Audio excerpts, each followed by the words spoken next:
What's going on, guys? Man, I haven't seen you guys since 2014, and I'm sure you haven't heard that joke in the past 6 days, so I just wanted to bring you up to speed real quick. It seems as though we started a new year, so Happy New Year. Better late than never, right? So I wanted to announce a couple of things to you guys really quick. First of all, I wanted to say thanks for being here. You guys are awesome, and hopefully you feel at home here. Next thing is how many of you are what you would call female in gender? If you don't know how to tell the difference, I am not going to answer that for you. You need to talk with your mom or dad, or neighbor, whatever.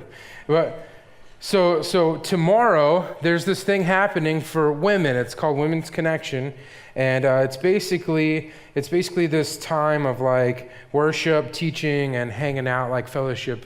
Just women getting to know each other. And the cool thing about it is like why I wanted to make sure that we talk about it here at Kaleo is because oftentimes we tend to get around people of our same age, and there's actually a lot of value in being diverse in the people that you spend time with, not only, male, female, or people who like different things, but also age-wise, there's a lot of value in hanging out with people who are a little bit older or a little bit younger than you. So it's a good chance for women to get together and do that. I'll tell you another thing, if that's not enough to get you, I think that was a pretty convincing sales pitch. Also, it's free, so that grabs a certain demographic of you. Who spent all your money on Christmas presents, and your bank account's like, yeah, I saw one, okay. I didn't have any to begin with, so it's okay. My children like coal, so it's fine. Another thing is there's going to be food there. I'm pretty sure you're going to get hungry about 6 p.m., and that's when it starts, so you should go. There's going to be a light meal, also childcare, so they literally eliminated every possible excuse you could have for not going, so you should go. Also, how many of you guys have heard of a thing called Wideout before? It's this big middle school, high school youth retreat that happens at Young Life's Frontier Ranch in Buena Vista, Colorado. And Kaleo has kind of owned over the past few years being next Friday morning. And what you do is, it's really fun. You go up there in a van and you're uncomfortably close to the person next to you, and then you cook food for like 300 to 400 or 500 people. Who wouldn't want to do that, right? Sarah Allen is kind of heading up the staff. Cecilia's going. She's going to be, if you never had Cecilia's cooking, I'll just say it's pretty good. And so you should do it. So it's really cool because it's free for you. It doesn't cost you anything to go. You get to kind of hang out up in the mountains, and you really get to serve these kids and show them love in this way that they're not used to seeing love. And that's just by being served. And then they encounter God up there. And it's a cool thing to be a part of. So if you want to do that, there's a sign-up sheet out in the lobby at the Wideout table. And you are more than welcome. We need a few more people. So if you're like one of those people who you're like, your calendar looks like the back of this piece of paper, like I got nothing going on, do that. You should just do it. It's going to be a lot of fun. So all that out of the way, I love January because, like the gym is full of people. That's where everyone is tonight, actually, is that Gold's Gym. Just trying to get their swole on real quick for the new year. And then, like in 2 more weeks, they'll be back here, so it'll be great. But it's, we're on to this like new start, right? There's something about, flipping the calendar. It's 2015 now. I don't know how last year was for you, but last year for me was a time of like pretty incredible transition, right?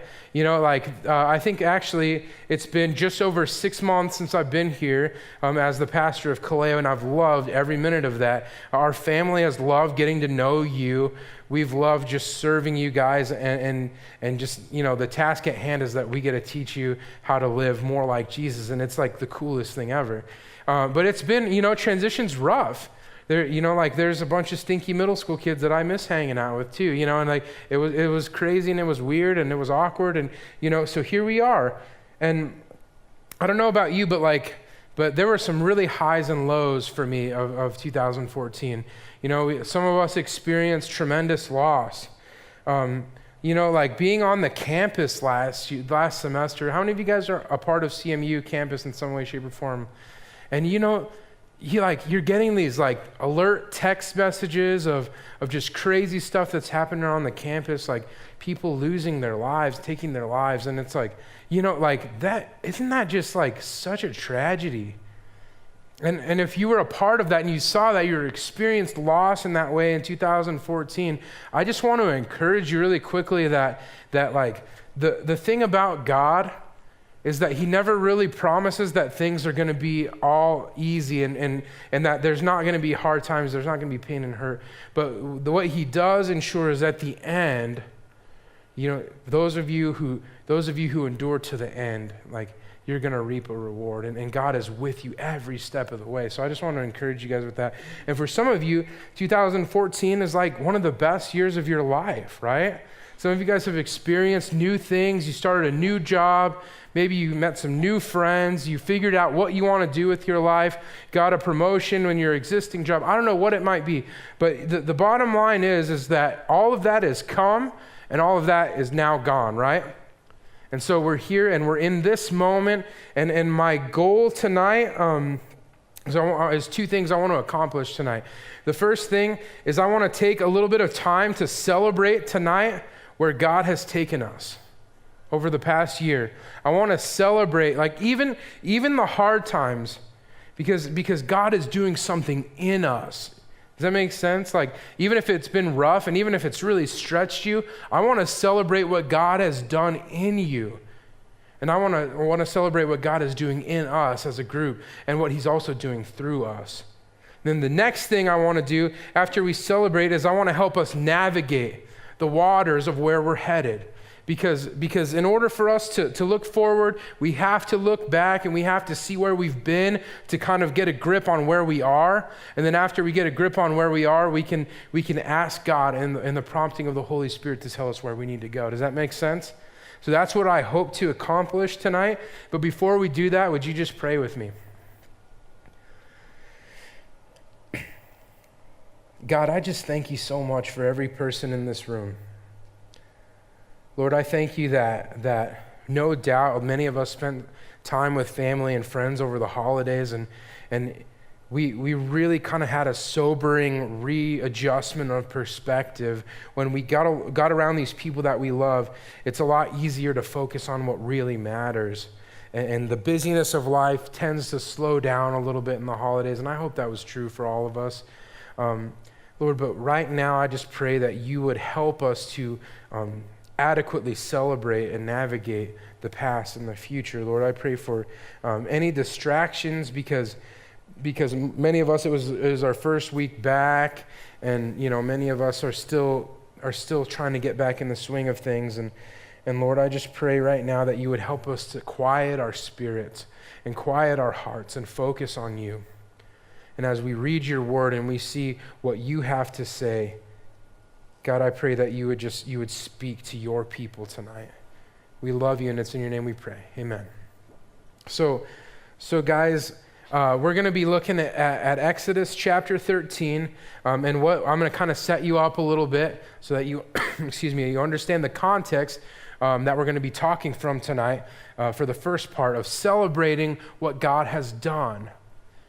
And I think that truly I want to emphasize this to you, and I don't think I could possibly emphasize it enough, that we need to celebrate and kind of own the good and the bad of what happened in this last year, because both of those things are helping shape where we are at this present moment. So we have to acknowledge that, okay? And so we're going to read about God is telling the people of Israel to take up a time of remembering, and it's called the Feast of Unleavened Bread, okay? So it's right after the Passover feast, which if you guys remember the Passover feast, it's when God asked his people for the first time in the history of the human race. God defined his people, the Israelites, and he defined that by asking them to do something. And what he asked them to do was something just a little bit out of the ordinary. He asked them to have a meal with each other, which is really normal. He asked them to prepare a feast. And so what they did is they would slaughter a lamb or a goat, and then they would cook it up and eat it. Right? So that's the very first instructions. This God who had been silent ever since Abraham, Isaac, and Jacob, right? There was this family that they grew into a nation of people. It's like, have you ever been around a big family when they could they could fill up this section if they all came to church, that type of thing. This was an oversized family that actually grew into a nation. And so God is leading his people, and he's telling them, I want you to do this, which is normal. And he said, I want you to slaughter this goat, or this lamb, and that's super normal. That's like, hey, what's up? Cell phone usage or something. It's that commonplace for them. They kill animals all the time. It's not a big deal. But then he asked them to do something a little bit weird. He asked them to take the blood, and he asked them to dip it and put it on their doorpost, because he's bringing a plague to Egypt, and if he sees the blood on the doorpost, he's going to pass over them. Does that make sense? So they're celebrating that God not only spared them by telling them to do this, but he also rescued them from the land of Egypt because they were slaves there. And so they had got done with all that. In Exodus chapter 13, verse 8, he says this, "You shall tell your son on that day, it is because of what the Lord did for me when I came out of Egypt, and it shall be to you as a sign on your hand and as a memorial between your eyes, that the law of the Lord may be in your mouth. For with a strong hand the Lord has brought you out of Egypt. You shall therefore keep this statute at its appointed time, year to year." So what he's saying is, every year I want you to celebrate, and every year I want you to remember the way I brought you out of Egypt. Because could you imagine that? It was 400 years of this people being a slave nation. They were a big family. They kept growing into a nation. And all they'd ever known at that point was slavery. You're 400 years in to slavery. That's longer than America's been a country, right? And could you imagine, my dad, what did he do? He was a slave, right? Your Aunt Kathy, that has the weird leg. What does she do? Slave. Cousin Timmy, that annoying cousin Timmy, right? What does he do? Slave. All you know is slavery. And your family heritage is literally rooted so deeply in slavery. And God rescues his people. And he brings them out of the land of Egypt, and he promises them this land that's flowing with milk and honey. He promises them a land that they can call their own, that they can be free men and women, right? Does that make sense? So you have to understand the context of that so you can really understand just how big that is. And so he's basically telling them, at the appointed time, keep this as a statute from year to year.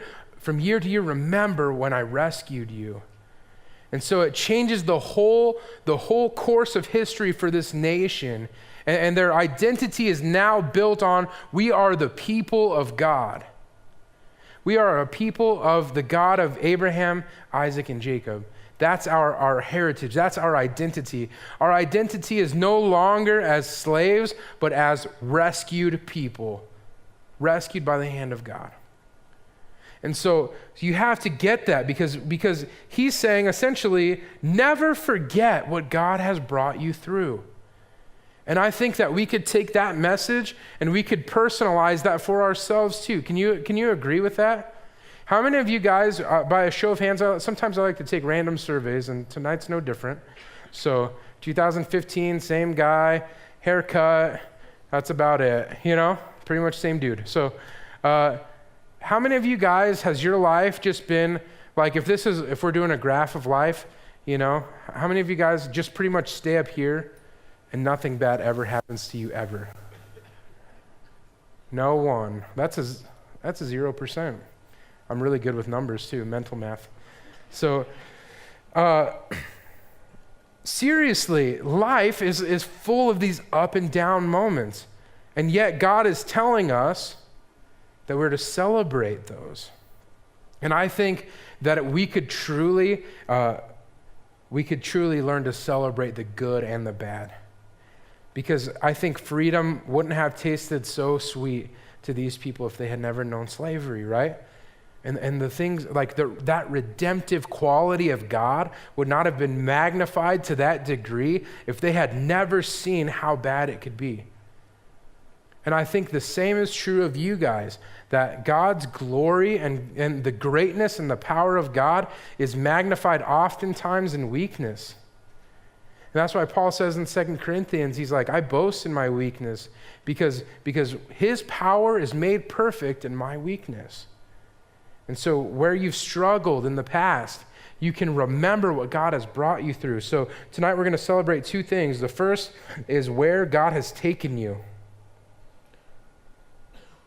Because life is a journey, right? And then there's some highs and there's some lows. And there's lots of twists and turns in the road, and sometimes they're really good. And like the times where you're with the people you love the most and you're like laughing till you cry and you pee a little, but you don't tell and they don't ask because they love you, you know? There's those times, and then there's times where you just weep bitterly, where everything is like, it's so hard and it's so bad and it's hard to see above the clouds, right? It's hard to see above the trees, and you're just you're in it, and it's horrible. But through that, we can celebrate where God has taken you, because every moment up to your life has helped shape you and form you in some way. And this story that you're living out is just like the story that the Israelites left out, that they lived out, and still are living out to this day, because it's actually the story of God.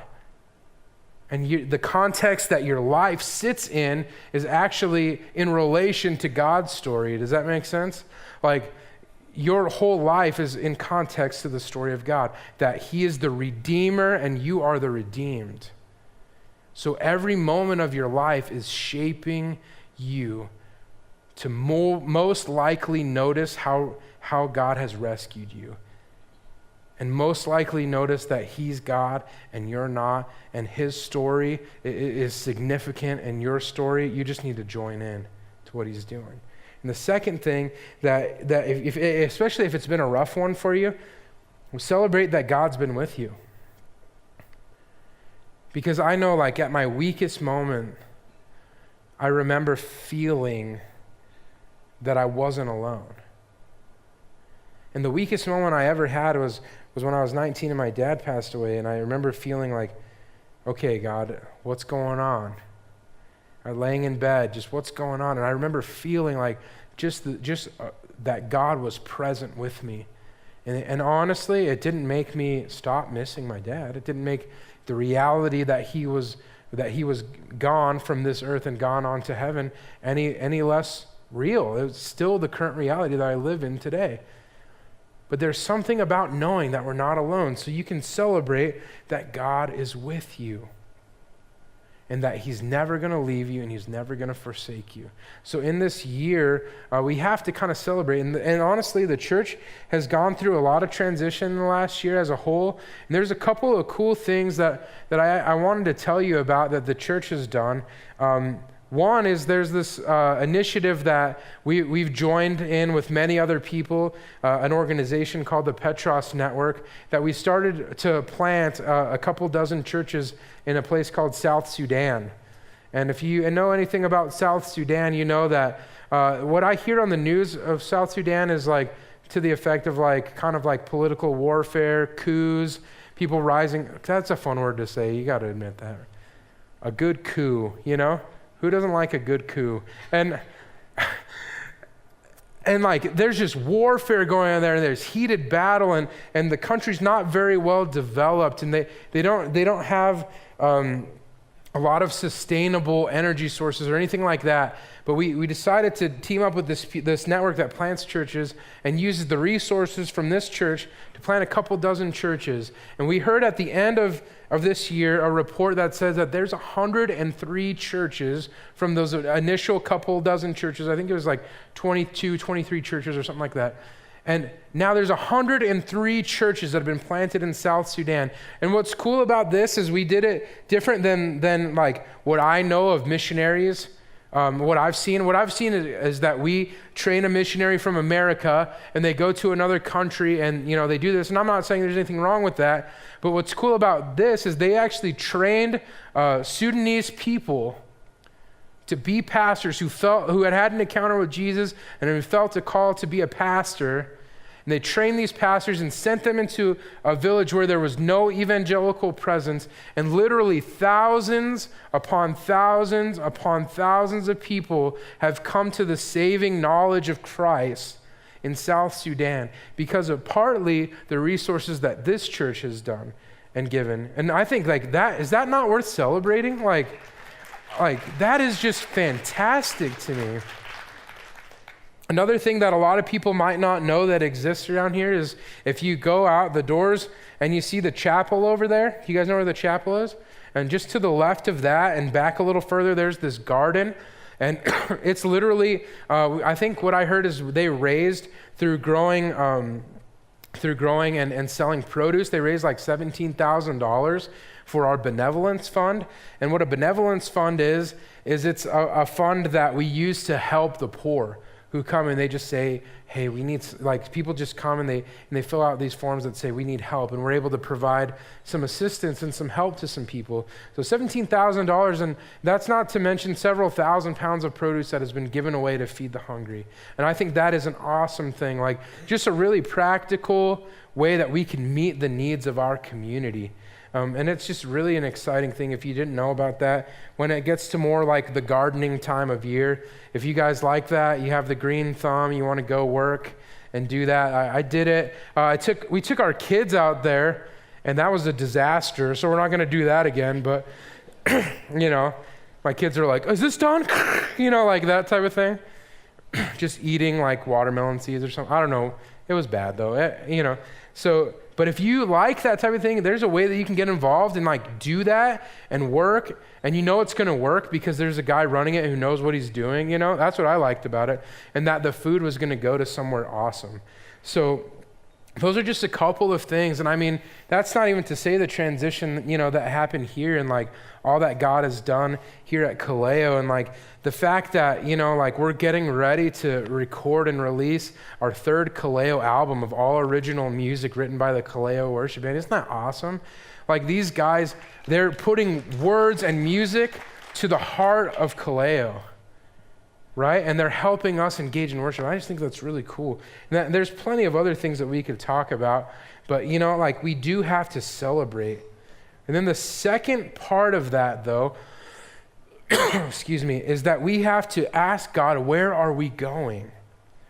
What are we doing? And if you're a leader in any capacity, this gets uncomfortable. I'll just tell you, it's uncomfortable for me if someone's to say, Gabe, where are we going? In this next year, I'm east, we're headed eastbound on Highway 6 and 50. Is it Highway 6 and 50? I don't even know, It's confusing, but I'm lost already just thinking about it. And so, honestly, I have to say that, though, when we start thinking about the future, I wish that I was one of those guys, that I was kind of like Lewis and Clark status, and I had a map. This is where we're going to go. And I really had it all planned out and said, pinpoint, we're going to go here, we're going to do this, we're going to do that, we're going to do this, we're going to do that, and we're going to end up here, and this is the result we're going to see. But if I'm to be honest, that's not there. We have an awesome team, our Kaleo team. We're actually going to meet in a couple days and strategize, and we have some ideas, but truthfully, we are in this place where we're saying, God, where are you leading us? I think that's okay to admit to you guys that God is leading this ship, that God is the one who's the captain, and we're the ones, I'm the guy that's mopping up the deck from the fish guts. You know what I'm saying? And Tim's the one that's up in the crow's nest, looking through the telescope. I would imagine. He's never done it, but I think he would. I mean, if God asked him to, I know he would. So we're like, where are we going, right? And that's very important. And over the next couple of weeks, we're going to unpack where we are going and the fact that we're actually coming under a singular vision. And we're really like, this church, it does so much stuff. And all of it is great stuff. But what we're in for in 2015 as a church as a whole, and the same is true for us here at Kaleo, is that we're narrowing in on growing disciples to reach the unreached, which is kind of our mission statement, you know. What does that look like? How do we do that? You know, how do we do those two compartments? How do we grow disciples? Well, how do we grow lifelong followers of Jesus? And how do we reach the unreached? And specifically for us, the burden that I'm feeling is like, how do we reach the CMU campus of 10,000 plus students, right? How do we engage this campus, and how do we shed the light of Jesus Christ into a lot of dark situations? So as we're studying that and as we're thinking about that, and we're talking about it and we're taking steps and actions are being made, I'm definitely reminded that we're going to continue and look at Moses and sort of what he did. So what's crazy is I'll set up Exodus chapter 33, okay? So I did a good job of explaining to you the Israelites and their situation starting out as slaves, right? And so God scoops them up, and by his mighty hand, he rescues them from the Egyptians. And the Egyptians try to, you ever watch Prince of Egypt, right, as a kid? No? Okay. Well, it's on Netflix, okay? It's only like $7 a month. Just do it, okay? Get the free trial or whatever and watch it. So then they're leaving, and God parts the Red Sea, and they walk through. Like he literally makes it known that only God could make this happen, and he makes it happen. And so then they're going to the promised land, but these people are good people, right? We always say that. I'm a good person. But they really kind of struggle. They weren't the brightest crayons in the box, much like us today. And they grumble and complain, and they wander around in the desert, okay? And Moses is leading this massive family turned into a nation. And so he goes and he meets with God. They build a tabernacle. He gives the 10 commandments. So they build the tabernacle for a place to worship him, right? And so they're moving along, and they're establishing, what does it look like to be a nation that has a God? And they're wandering around the desert, and they're hungry, and God gives them this stuff that they can make bread out of, like just out in the middle of nowhere. And he gives them quail because they're meatitarians like me, and so they're like, bread's not going to get it every day, like I need some meat too. So they're going and they're going and they're going, and then Moses goes up to have this encounter with God.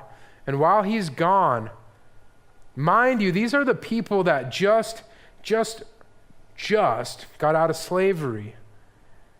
They can still remember. Maybe some of the kids don't remember, but it's fresh in the parents' and the grandparents' mind.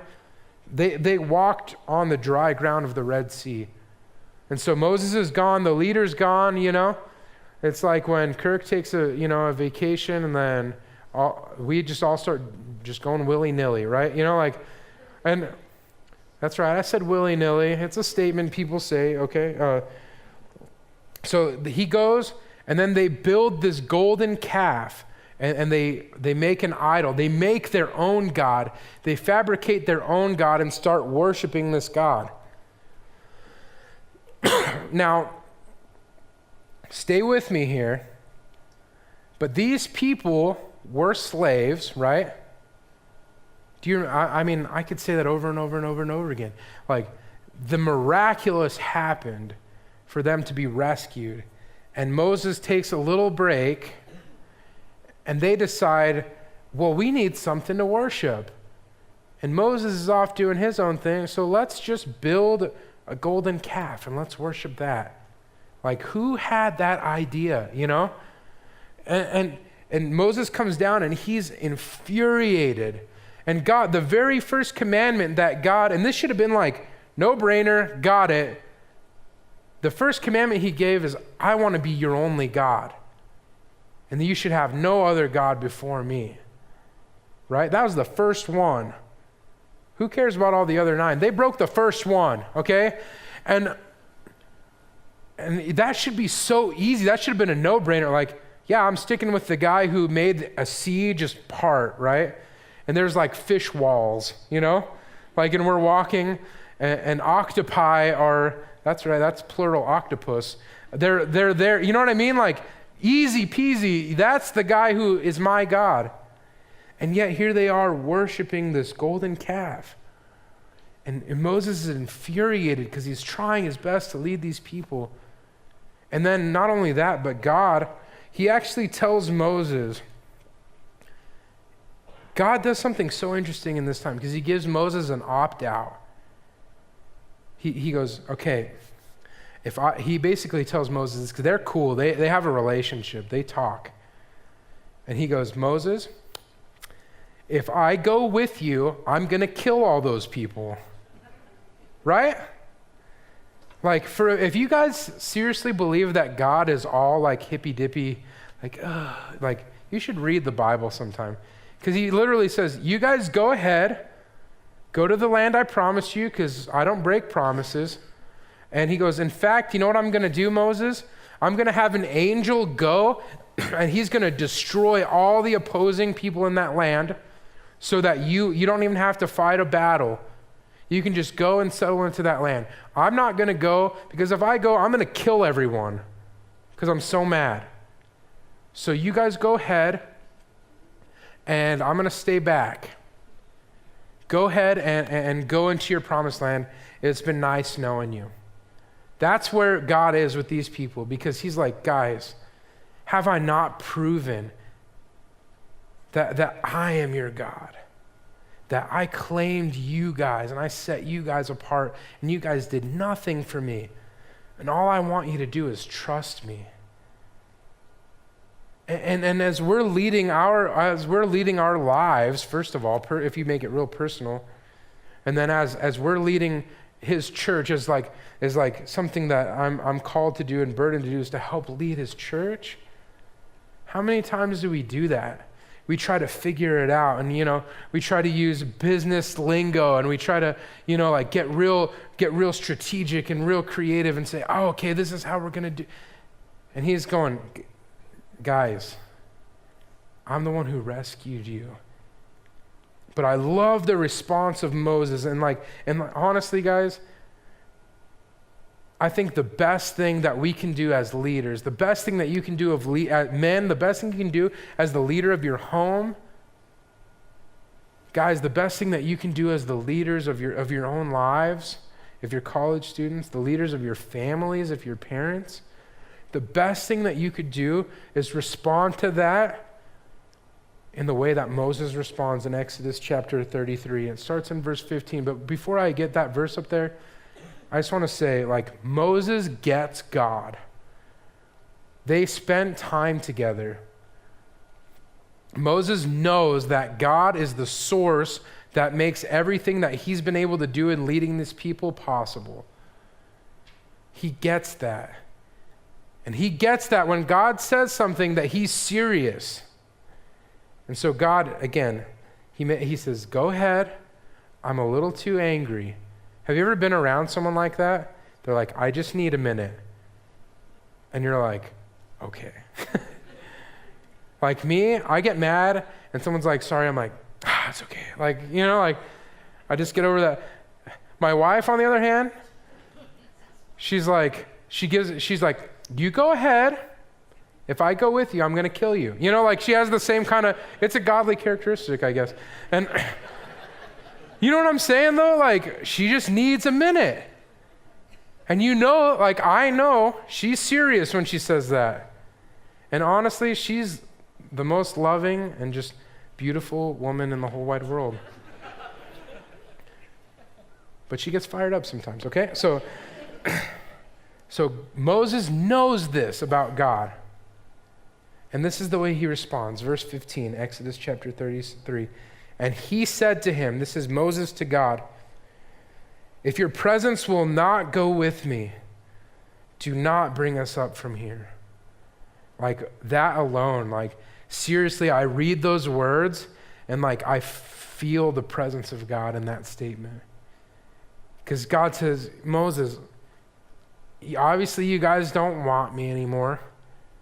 And I'm too upset to even go with you because I can't believe you would trade me in for this garbage. But Moses knows enough to say those words. If your presence will not go with me, do not bring us up from here. Verse 16, for how shall it be known that I have found favor in your sight, and I and your people? He reminds God, those are your people. Is it not in your going with us, so that we are distinct, I and your people, from every other people on the face of the earth? He's saying, how are they supposed to know how good you are if you don't go with us? How is the world supposed to see how great you are if we are not different than everything else around us? If we're not wandering idiots like the rest of the world, if we're not distinct, if we're not your people, if you don't go with us, how are they ever going to know how good you are? And the response of God in verse 17, and the Lord said to Moses, this very thing that you have spoken I will do, for you have found favor in my sight, and I know you by name. And I really feel, guys, like for this upcoming year, we know that we are going to make plans. We are going to have conversations. You are making plans. You are making goals. You're setting goals professionally. You are setting goals personally. You are setting goals in your family. Like, I want to set goals in my marriage. I want to be a better husband in 2015 than I was in 2014. I want to be a better father to my kids. I want to be a better example of Jesus, a better pastor, a better public speaker. The list goes on and on. And I am a person who likes to make goals. I like to put a target on the wall and try to hit it. You know what I mean? But before we get there, and in the next couple of weeks, we are going to get there into the how. We have to get back to the why. Why would we do this anyway? Why do I want to be a good dad? Why do I want to be a good husband? Why do you want to be all the things that you want to be? Why do you want to be the best version of yourself in 2015? Because this is different than self-help. And it has to start with the why. Like, I'm distinct. And if your presence doesn't go with me, I'm not going. God, if your presence doesn't follow me throughout my life, I'm not going.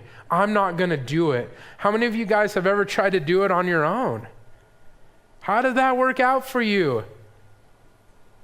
You know what I mean? Like, I think about me when I try to take control, it always ends in disaster.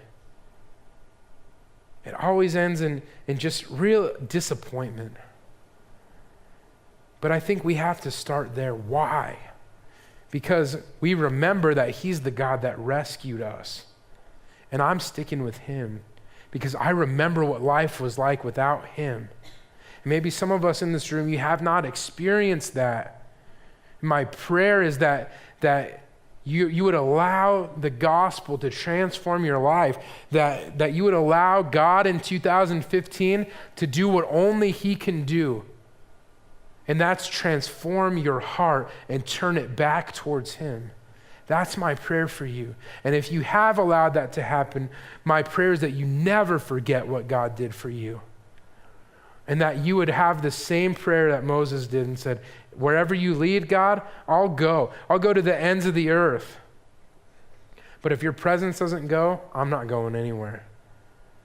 And I really feel like we need to tonight be in that space and just really live in that moment and live in that prayer.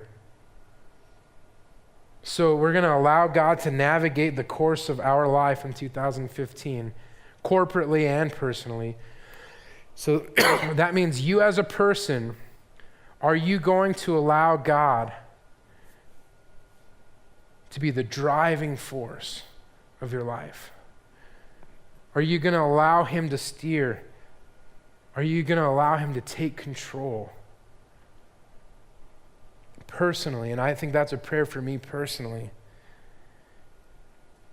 But the other thing is, like, we have to corporately, because we become a family in here. Does that make sense?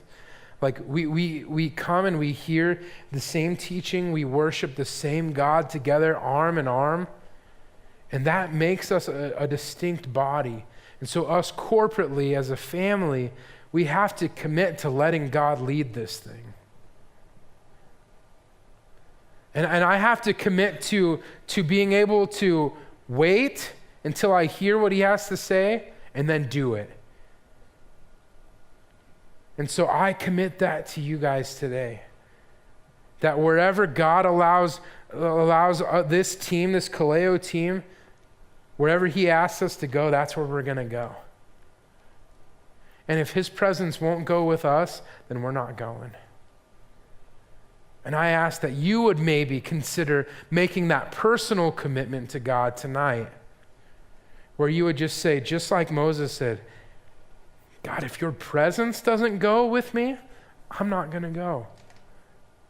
Even if he's saying, you see like, man, this is easy. This is an easy decision. I do this, boom, boom, boom. Have the courage to say, man, in this year it's going to be different. If you're not going, I'm not going. If you don't move, I won't move. If you do move, I'm going. No matter what the cost. Because I remember who rescued me. I remember what life was like in Egypt. And I'm not going back. Bow your heads and close your eyes with me. Lord, before we do anything else, I invite your spirit here. God, I feel your spirit moving here. And God, I just ask that you would speak to your people.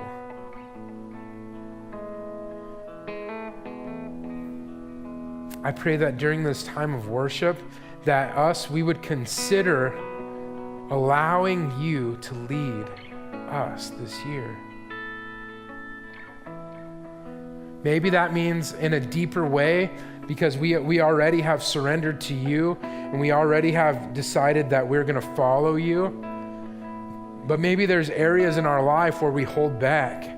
Maybe there's areas in our life where we take the reins and we grip a little tighter and we don't want to let go and allow you to do what you're going to do. Or maybe some of us have never, ever done that at all. And we've lived our own way. And you love us enough to not impose your love on us. Because forced love is not love at all. But maybe some of us today are saying, man, I'm tired. I'm tired of being a slave to my own emotions. I'm tired of being a slave to my own desires. I'm tired of being a slave even to my own dreams. I want to be free. I want my heart to be turned towards this God. Lord, I pray that you would meet us where we are tonight and you would drive us forward in you, that we would progress ourselves, God, and you would move us and draw us closer to you, that you would make us move towards you, because that's how you do it anyway. We love you, Lord, and I know you're moving, and we thank you for that. We thank you for 2014. We celebrate what you've done. God, and we wait in great anticipation for what you will do. It's in your name we pray. Amen. Guys, stand up with me. We're going to get ready to worship. We're going to get ready to respond. Okay? And all I want you to do tonight is speak those words just like Moses and say, God, if your presence isn't going to go, I'm not going to go. And then if you need help, if you want to connect your faith with others, we're going to be over here and a prayer team is going to be here to meet you and to pray with you, because like I said, we come and we do this thing every week and we're a family. And sometimes family has to lean on each other. And I know it's uncomfortable. I know it gets awkward, but would you just maybe risk yourself to have your faith connected with someone else's? Let's worship tonight, guys.